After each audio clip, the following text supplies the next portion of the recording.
Shalom Callers dan juga saudara-saudara yang kekasih dalam Tuhan. Senang kembali bisa menjumpai saudara dimanapun saudara berada. Dan saya terus berdoa saudara semua ada dalam keadaan baik. Masih dalam pengajaran tentang pengajaran berseri tentang pelepasan. Kemarin kita sudah belajar tentang mengapa ada iblis dan roh jahat. Dan sekarang kita akan membahas dua hal. Yang pertama itu adalah apakah tugas roh-roh jahat, dan yang kedua apakah orang Kristen bisa dirasuk roh-roh jahat. Nah, saudara Tuhan, kita akan langsung saja masuk ke dalam pembahasan yang pertama, yaitu apakah tugas dari roh-roh jahat. Saudara, Efesus pasal 6 ayat yang ke-12 menyatakan begini: karena perjuangan kita bukanlah melawan darah dan daging, tetapi melawan pemerintah-pemerintah, melawan penguasa-penguasa, melawan penghulu-penghulu dunia yang gelap ini, melawan roh-roh jahat di udara. Jadi saudara yang Tuhan, kita harus sadar, kita harus tahu bahwa keberadaan kita di dalam dunia ini menghadapi suatu peperangan. Dan peperangan yang kita lakukan itu sebagai anak-anak Tuhan dikatakan bahwa peperangan kita bukan melawan darah dan daging, tetapi dikatakan melawan pemerintah-pemerintah, melawan penguasa-penguasa, melawan penghulu-penghulu dunia yang gelap, dan melawan roh-roh jahat. Saudara, menurut Bapak Daud Tony, dia mengatakan bahwa di dunia ini ada dalam dunia ini ada 5 tingkatan roh menurut beliau. Yang pertama itu apa yang disebut dengan pemerintah. Pemerintah itu menunjuk kepada diri Lucifer sendiri. Jadi seluruh roh-roh jahat, seluruh yang namanya kuasa-kuasa kegelapan, kuasa-kuasa jahat itu berada di bawah pemerintahan Lucifer. Nah, karena itu menurut Pak Daud Tony bahwa kalau kita berbicara tentang pemerintah itu berarti menunjuk kepada diri Lucifer. Lalu kemudian yang kedua namanya penguasa. Kembali menurut beliau ya, bahwa penguasa ini adalah yang dimaksudkan adalah penguasa satu negara. Ya, kalau di dalam tingkatannya itu disebut sebagai setingkat jenderal. Ya, setingkat jenderal. Lalu kemudian ada namanya penghulu. Penghulu ini adalah penguasa dalam suatu pulau. Ya, penguasa dalam satu pulau. Lalu kemudian roh-roh jahat. Roh-roh jahat ini adalah menguasai satu peleton menurut Pak Daud Tony.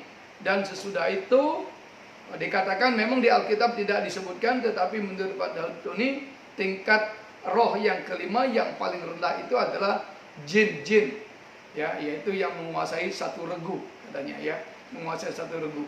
Nah, saudara Tuhan, nah mengapa Lucifer mengatur pasukannya seperti itu? Karena Lucifer itu tidak maha hadir, ya, dia tidak maha hadir. Sedangkan Tuhan adalah Tuhan yang maha hadir. Nah, untuk memantau keadaan dunia dan manusia, maka Lucifer, saudara, menempatkan pasukannya dalam wilayah masing-masing dan harus memberi laporan kepada Lucifer.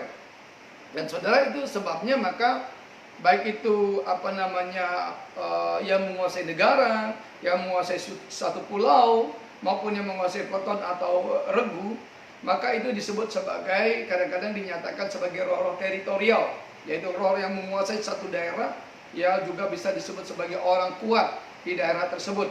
Nah, saudara, untuk memantau keadaan dunia dan manusia, maka Lucifer menempatkan pasukannya di wilayah masing-masing seperti saya katakan tadi, ya. Lalu kemudian tiap-tiap roh itu mesti memberikan laporan kepada Lucifer. Namun dikatakan bahwa tidak semua roh bisa ketemu dengan Lucifer. Jadi ada tingkatan-tingkatannya. Jadi sama seperti pemerintahan di dalam dunia ini, ya kan, RT nggak bisa langsung ketemu dengan Pak Presiden, itu tidak bisa. RT melaporkan ke RW, RW melaporkan ke lurah, terus berjenjang seperti itu. Sehingga siapa yang bisa ketemu dengan Lucifer. Nah, saudara, dalam menjalankan tugasnya, maka anak buah Lucifer ini dapat bisa berubah bentuk, atau roh-roh jahat ini dapat bisa berubah bentuk, saudara. Nah, dalam buku yang pernah saya jelaskan, dalam buku yang berjudul Dibebaskan dari Cengkraman Iblis, itu di mana Mukendi menjelaskan bahwa roh-roh tukang sihir itu bisa berubah menjadi lalat, bisa berubah menjadi nyamuk atau kecoa, untuk kemudian ditempatkan di sudut-sudut rumah, untuk kemudian ditempatkan untuk mendengarkan pembicaraan dari manusia.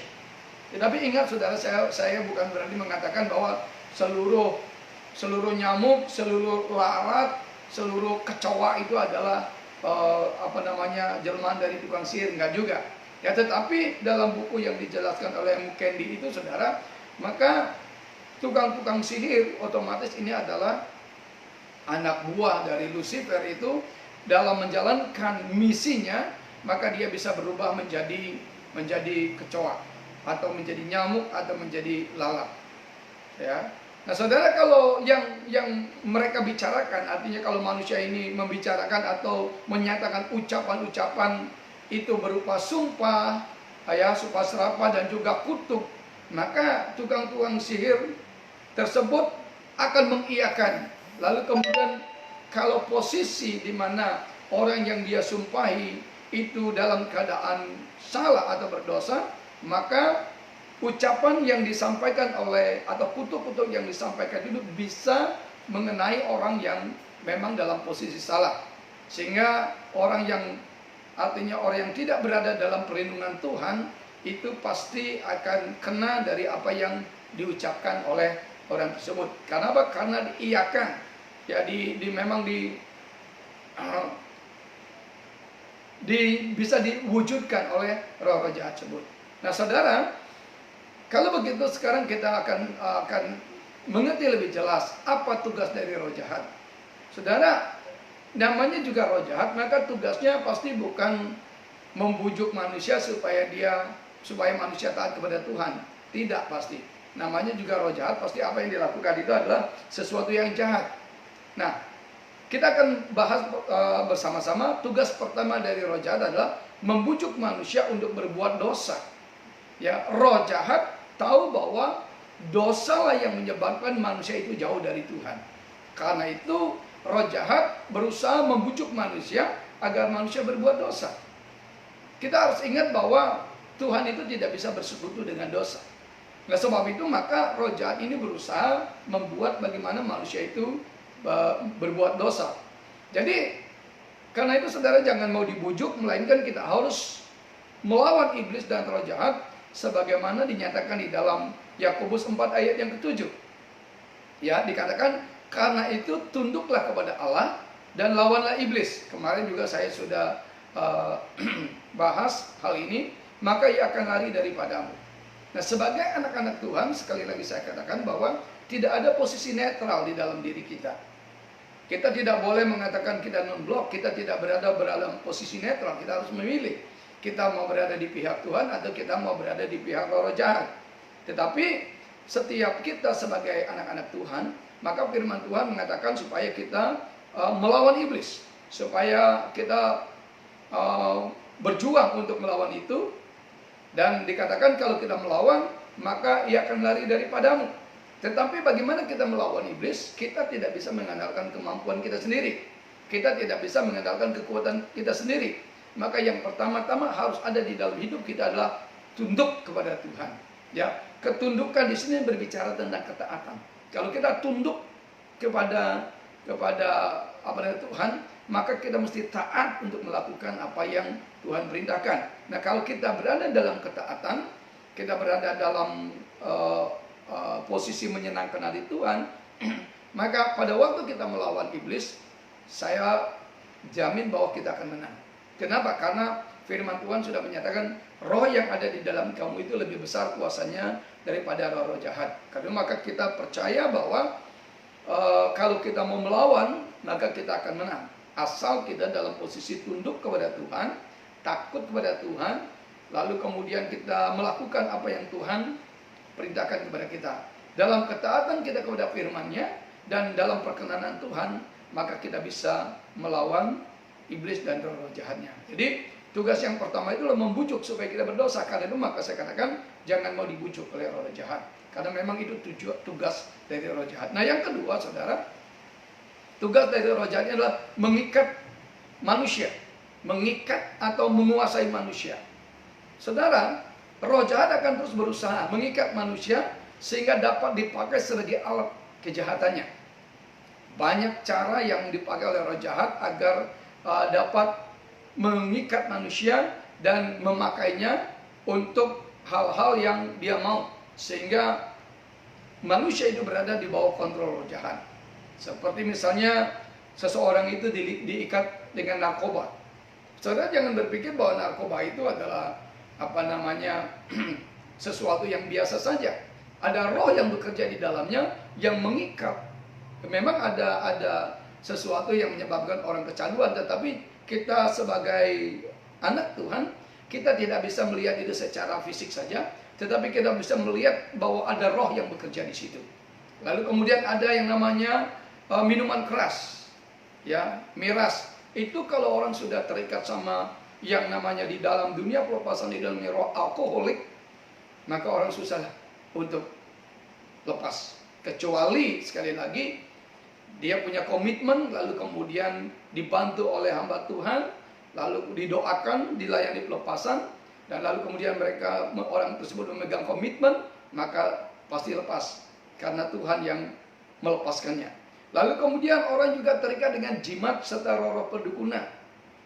Saudara, ini adalah hal yang mengikat manusia. Apalagi mereka yang mempergunakan kekuatan batin, mereka yang mempergunakan kekebalan, ya, mereka akan dibuat menjadi bangga oleh roh-roh jahat, ya, dibacok tidak mempan, ditembak juga tidak mempan, sehingga menjadi bangga dan akhirnya memuja-muja roh jahat itu. Dan saudara, kalau orang sudah terikat dengan itu, maka dia tidak akan mau untuk meninggalkan itu. Ya, tetap saja memakai ke gereja ya ke gereja.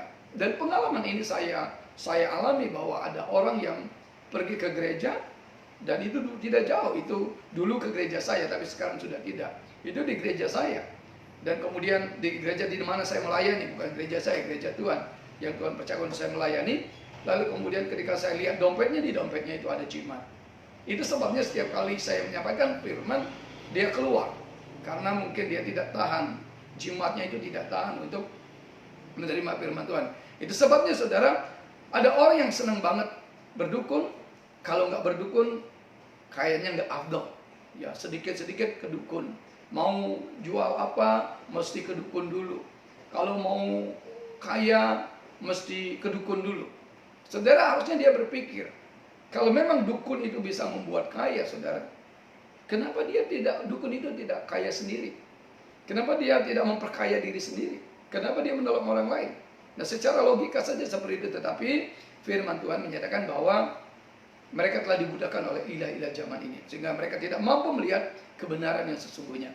Mereka sudah dikuasai, diikat oleh roh jahat. Nah, yang ketiga saudara, tugas dari roh jahat itu adalah membawa ajaran-ajaran atau doktrin-doktrin yang sesat. 1 Yohanes 4 ayat 1 berkata begini, saudara-saudaraku yang kekasih, janganlah percaya akan setiap roh, tetapi ujilah roh-roh itu, apakah mereka berasal dari Allah. Sebab banyak nabi-nabi palsu yang telah muncul dan pergi ke seluruh dunia. Nah, saudara perhatikan ini, menjelang akhir zaman, kita akan mendengar, kita akan menyaksikan banyak pengajaran-pengajaran yang tidak sesuai lagi dengan Alkitab. Tidak Alkitabiah lagi. Nah, saudara, kalau berbicara begitu, jangan-jangan nanti saudara berpikir, kalau begini, pelepasan Alkitabiah enggak? Saya sudah jelaskan kemarin. Pelepasan itu Alkitabiah. Karena Tuhan Yesus yang mengajarkan, dan Tuhan Yesus yang memerintahkan untuk kita melakukannya. Nah, ada sekarang ajaran-ajaran yang sekarang sudah dilegalkan oleh pemerintah. Ajaran tersebut menekankan bahwa Yesus Kristus itu bukan pencipta, tetapi Yesus Kristus itu adalah ciptaan yang sulung. Ya, jadi ciptaan yang sulung. Nah, jadi kita harus mengetahui bahwa setiap ajaran yang tidak mengakui ketuhanan Yesus Kristus itu ajaran sesat. Nah, kita mesti hati-hati. Kalau sampai ada mengatakan bahwa Yesus Kristus itu ciptaan dan bukan pencipta, maka kita harus tahu bahwa itu adalah ajaran sesat. Lalu yang keempat, saudara, tugas dari roh jahat adalah membuat manusia tidak mau mengampuni. Dendam itu adalah sifat dari roh jahat. Jadi saudara hati-hati. Kalau saudara memiliki dendam, saudara tidak mampu mengampuni, tidak mau mengampuni, saudara menyimpan pahit hati, akar pahit, hati-hati. Itu bukan hanya diri saudara, tetapi ada roh yang bekerja di dalamnya, yaitu roh sakit hati, roh dendam, roh yang tidak mau mengampuni. Saudara, dalam pengalaman saya melayani pelepasan, sering kadang-kadang seseorang saya baru bimbing untuk masuk ke dalam pengampunan, orang itu sudah manifestasi. Roh jahat di dalam orang itu sudah manifestasi dan teriak-teriak, tidak, aku tidak akan mau mengampuni. Nah, kita harus tahu bahwa kita tidak menghadapi orang itu. Kita menghadapi roh yang menyebabkan orang itu seperti itu, yaitu tidak mau mengampuni. Jadi, ini roh jahat yang bekerja. Jadi, itu memang tugasnya dari roh jahat, membuat manusia tidak mau mengampuni. Padahal firman Tuhan menyatakan, jikalau kamu tidak mengampuni, maka kamu tidak akan diampuni oleh Bapamu yang di surga. Nah, kalau Tuhan tidak mengampuni kita, dengarkan baik, bahwa tempat kita bukan lagi di surga. Ya. Lalu yang kemudian yang kelima, saudara, tugas dari roh jahat yang kelima adalah membuat manusia meragukan firman Tuhan. Ini pernah juga dialami oleh manusia pertama, ya, ketika dia mengatakan bahwa kamu tidak akan mati, melainkan matamu akan terbuka dan sama seperti Tuhan. Padahal Tuhan sendiri mengatakan bahwa kalau kamu makan, kamu pasti mati. Jadi itulah roh jahat. Kalau kita sudah ragu-ragu terhadap firman Tuhan, berarti kepercayaan dan iman kita mulai tergerus. Artinya kita mulai percaya kepada roh-roh jahat. Dan yang keenam itu memberi segala penyakit kepada manusia. Saya katakan memang tidak semua penyakit itu berasal dari roh jahat. Sekali lagi, tetapi ada banyak juga penyakit yang dibawa oleh roh jahat. Karena maka kita harus hati-hati akan hal ini. Ada banyak lagi, saudara, tugas-tugas dari roh jahat kepada manusia, tetapi sekali lagi karena waktunya terbatas, maka tidak bisa saya bahas semua apa yang menjadi tugas daripada roh jahat. Kalau nanti saudara suatu waktu kalau saudara mencari buku yang judulnya dibebaskan dari cengkraman iblis, maka saudara akan tahu apa saja yang menjadi tugas dari roh jahat itu, termasuk juga di dalamnya tukang-tukang sihir.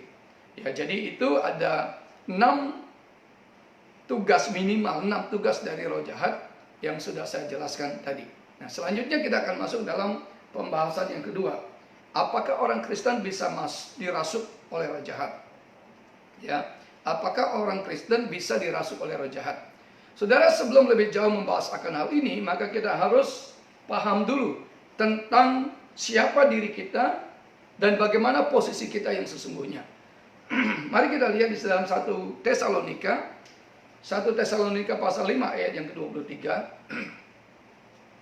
1 Tesalonika 5 ayat 23 berkata begini, bahwa di dalam 1 Tesalonika ayat pasal 5 ayat 23 itu dijelaskan kepada kita bahwa manusia itu adalah merupakan suatu pribadi yang terdiri atas tubuh, jiwa, dan roh. Ya, jadi kita ini adalah pribadi yang terdiri atas 3 unsur, yaitu tubuh, jiwa, dan roh. Nah, tubuh kita memenuhi semua fungsi jasmaninya di dalam kehidupan kita. Ya, mata menjalankan fungsi jasmanianya, lalu kemudian mulut menjalankan fungsinya, tangan, kaki, dan kalau semuanya menjalankan fungsi jasmanianya, maka tubuh manusia itu disebut sebagai, dalam tanda kutip, sebagai tubuh yang normal. Ya, karena kalau yang tidak normal itu ada yang tidak menjalankan fungsinya. Misalnya kalau saudara kena stroke, saudara sudah tidak mampu lagi menjalankan fungsinya, maka itu saudara sudah tidak normal lagi. Kalau jalannya sudah miring-miring begitu, itu artinya saudara sudah tidak normal lagi. Nah, tetapi selama seluruh bagian-bagian tubuh ini menjalankan fungsi jasmaninya dengan baik, saudara disebut sebagai orang yang normal. Nah, sedangkan jiwa, saudara, jiwa kita terdiri atas pikiran, perasaan, dan kehendak. Ya, jiwa itu terdiri atas pikiran, perasaan, dan kehendak. Kalau saudara mau nangis, saudara mau tertawa, itu berbicara tentang perasaan. Ya, saudara mau makan, itu berbicara tentang kehendak. Ya, saudara berpikir. Nah, itu baik pikiran maupun perasaan dan kehendak itu ada di dalam jiwa. Lalu kemudian roh manusia. Ini adalah merupakan hati nurani kita, di mana melalui roh kita berkomunikasi dengan Tuhan dan menyembah Dia, serta mengadakan keseluruhan hubungan kita dengan Tuhan itu di dalam hati nurani. Itu sebabnya dikatakan bahwa kalau hati nurani kita sudah tumpul, maka artinya kita tidak mampu lagi mendengar suara Tuhan. Kita tidaklah mampu lagi mendengar suara Roh Kudus. Nah, kemudian apa yang terjadi, saudara, setelah seseorang itu diselamatkan atau dilahirkan kembali?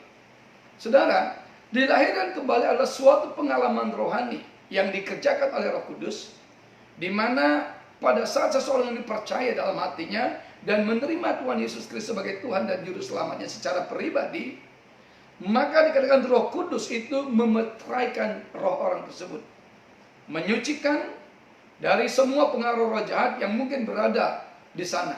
Dan sejak saat itu, maka dikatakan Roh Kudus menetap dalam roh orang tersebut, dan orang tersebut yang sekarang berada di bawah pimpinan Roh Kudus mulai membimbing tubuh dan jiwanya agar berjalan dalam pimpinan Roh Kudus. Itulah yang disebut dengan berjalan, orang itu berjalan dalam pimpinan Roh Kudus. Ya. Jadi perhatikan saudara, pada waktu kita percaya kepada Tuhan Yesus, pada waktu kita menerima Yesus Kristus sebagai Tuhan dan Juru Selamat kita, maka roh manusia, roh kita dimeteraikan oleh Roh Kudus. Dan pada waktu kita diselamatkan itu, nah, dimeteraikannya Roh Kudus itu, maka itu merupakan satu meterai janji, suatu janji atau jaminan dari keselamatan kita yang mutlak. Coba saudara baca, harus kita buka Alkitab di dalam Efesus pasal 1 ayat 13 sampai dengan ayat yang ke-14 demikian. Di dalam Dia kamu juga, karena kamu telah mendengar firman kebenaran, yaitu Injil keselamatanmu. Di dalam Dia kamu juga, ketika kamu percaya, dimeteraikan dengan Roh Kudus yang dijanjikannya itu. Dan Roh Kudus itu adalah jaminan bagian kita sampai kita memperoleh seluruhnya, yaitu penebusan yang menjadikan kita milik Allah untuk memuji kemuliaannya. Lalu kemudian 1 Yohanes pasal 5 ayat 18, saudara, dikatakan begini, kita tahu bahwa setiap orang yang lahir dari Allah tidak berbuat dosa. Tetapi dia yang lahir dari Allah melindunginya, dan si jahat tidak dapat menjamahnya. Saudara, dari sini kita sekarang mengerti posisi roh kita, yaitu bahwa pada saat kita percaya kepada Tuhan Yesus Kristus sebagai Tuhan dan Juru Selamat kita, maka Tuhan memeteraikan roh kita, sehingga roh jahat tidak bisa menjamah roh kita, karena di sana ada meterai Roh Kudus. Lalu bagaimana dengan kondisi tubuh dan jiwa kita? Saudara, tubuh dan jiwa kita masih terus mengalami proses penyempurnaan. Itulah sebabnya dalam keselamatan yang sudah kita terima, pada waktu saudara percaya menerima Yesus Kristus sebagai Tuhan dan Juru Selamat saudara menerima keselamatan itu. Nah, dalam keselamatan yang sudah kita terima, maka tubuh kita masih bisa jatuh sakit, bahkan jiwa kita masih bisa jatuh ke dalam dosa. Ya, seperti dosa marah, iri hati, tamak, pahit hati, sakit hati, dan lain sebagainya. Nah, itulah sebabnya saudara, pada saat kita menerima keselamatan di dalam roh, maka sifat dosa asal yang dari Adam tidaklah otomatis lenyap dari tubuh dan jiwa kita. Karena itu seperti yang saya katakan tadi, bahwa tubuh kita masih bisa lemah, tubuh kita masih bisa sakit, apalagi kalau diserang corona, saudara, ya bisa sakit, ya. Dan jiwa kita juga bisa jatuh ke dalam dosa. Saya mau tanya, siapa di antara saudara setelah menerima Tuhan Yesus Kristus tidak pernah jatuh dalam dosa? Itu artinya bahwa sifat dosa itu ya tidak otomatis terhapus. Nah, jadi pertanyaan tentang apakah orang Kristen masih bisa dirasuk oleh roh jahat, maka jawaban saya adalah tidak. Ya, tidak. Nah, karena apa? Karena pengertian kerasukan itu adalah seluruh hidup manusia berada di bawah kontrol roh jahat, baik tubuh, jiwa, dan rohnya, sehingga orang tersebut tidak punya kontrol terhadap dirinya sendiri. Itu yang namanya kerasukan. Sedangkan saya tadi katakan bahwa posisi kita sebagai orang percaya, roh kita tidak bisa dijamah oleh roh jahat. Ya, jadi kan dengan demikian maka roh kita tidak dapat dikuasai oleh roh jahat. Itu sebabnya maka saya katakan bahwa kita tidak bisa, sebagai orang yang sudah percaya kepada Tuhan Yesus, kita tidak bisa dirasuki oleh roh jahat. Sedangkan posisi roh orang Kristen itu kan, tadi saya sudah katakan berada di bawah meterai Roh Kudus. Sehingga sebagaimana firman Tuhan tadi dikatakan bahwa si jahat tidak dapat menjamahnya. Nah, lalu bagaimana dengan orang Kristen yang dalam tanda kutip, ya orang menyebutnya kerasukan. Saya mau katakan itu bukan kerasukan, melainkan dikuasai atau diganggu oleh roh jahat. Tentu area gangguannya itu hanya pada tubuh dan jiwa. Roh jahat tidak masuk ke dalam roh manusia. Nah, dalam pengalaman saya saudara melayani pelepasan, saya kadang berbicara dengan orang yang saya layani supaya dirinya itu jangan dikuasai sepenuhnya oleh roh jahat. Artinya, saudara, waktu manifestasi dari roh jahat itu kadang-kadang roh jahat itu jahat sekali, membanting-banting orang tersebut, yang berteriak-teriak membuat orang tersebut suaranya supaya menjadi hilang atau menjadi pecah. Saya selalu katakan, kontrol dirimu, ya, kuasai dirimu, jangan biarkan dirimu dipakai bermanifestasi oleh roh jahat. Dan saudara, kemudian orang tersebut mengikuti apa yang saya sarankan, sehingga kemudian pelepasan dapat berjalan dengan baik. Lalu saudara, karena sesungguhnya saudara, orang yang dilayani pelepasan itu adalah orang yang sadar kalau itu orang Kristen, atau orang yang sudah percaya kepada Tuhan Yesus. Tetapi kalau orang yang tidak percaya kepada Tuhan Yesus, dia tidak sadar seluruh hidupnya dikuasai oleh roh jahat. Ya, karena itu saya mau katakan bahwa yang namanya kerasukan itu adalah seluruh dirinya, tubuh, jiwa dan rohnya dikuasai. Ya, oleh sebab itu saya mau katakan bahwa kita tidak cukup hanya menjadi orang Kristen, melainkan kita harus dengan aktif mengerjakan apa yang Tuhan perintahkan, sehingga roh kita, ya, dipimpin oleh Roh Kudus akan terus membimbing tubuh dan jiwa kita untuk mengerjakan apa yang Roh Kudus kehendaki, sehingga roh jahat tidak punya peluang untuk mengganggu kita. Nah, saudara Tuhan, jadi dengan demikian hari ini dua hal yang kita pelajari. Yang pertama, tugas-tugas roh jahat tadi sudah. Karena itu kita mesti waspada. Kita sekarang tahu apa yang menjadi tugas daripada roh jahat, baik itu membujuk, baik itu mengikat dan sebagainya, maka kita harus waspada. Ya, kita harus waspada supaya kita jangan terbujuk dan jangan terikat oleh roh jahat. Dan yang kedua, saudara memiliki satu keyakinan sekarang. Saudara memiliki satu pemahaman sekarang bahwa saudara tidak mungkin dapat dikuasai oleh roh jahat. Tetapi saudara diganggu dan dikuasai oleh roh jahat masih bisa. Karena area gangguan dan juga penguasaan roh jahat itu hanya di dalam tubuh dan jiwa. Sedangkan roh kita sudah dimeteraikan oleh Roh Kudus, sehingga roh jahat tidak bisa masuk ke sana, tidak bisa masuk ke area roh kita. Itu sebabnya maka orang Kristen itu tidak bisa disebutkan sebagai kerasukan roh jahat, tetapi diganggu atau dikuasai oleh roh jahat. Nah, saudara, dua hal ini yang kita bahas pada sore hari ini.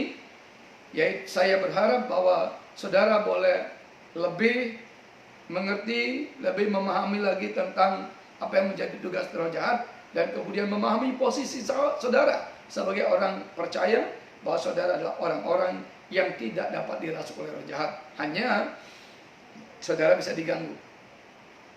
Ya, itu sebabnya hati-hati kalau saudara tidur malam, terus saudara tidak berdoa, tidak berada dalam perlindungan kuasa darah Tuhan Yesus, bisa saudara pindah, ya, dari tempat tidur bisa ke bawah. Ya, tetapi jangan takut, karena ada roh Tuhan yang lebih hebat daripada roh jahat itu. Biarlah ini boleh membawa saudara kepada pemahaman yang lebih jelas tentang posisi saudara sebagai orang percaya, dan juga apa yang menjadi tugas dari roh jahat. Mari kita berdoa.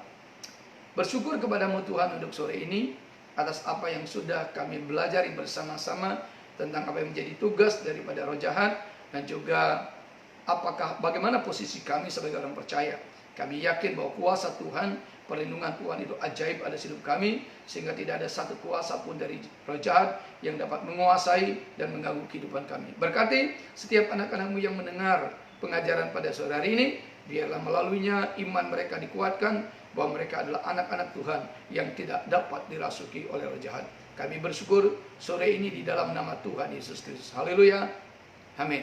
Saudara, untuk besok kita akan belajar tentang pintu masuk bagi roh jahat.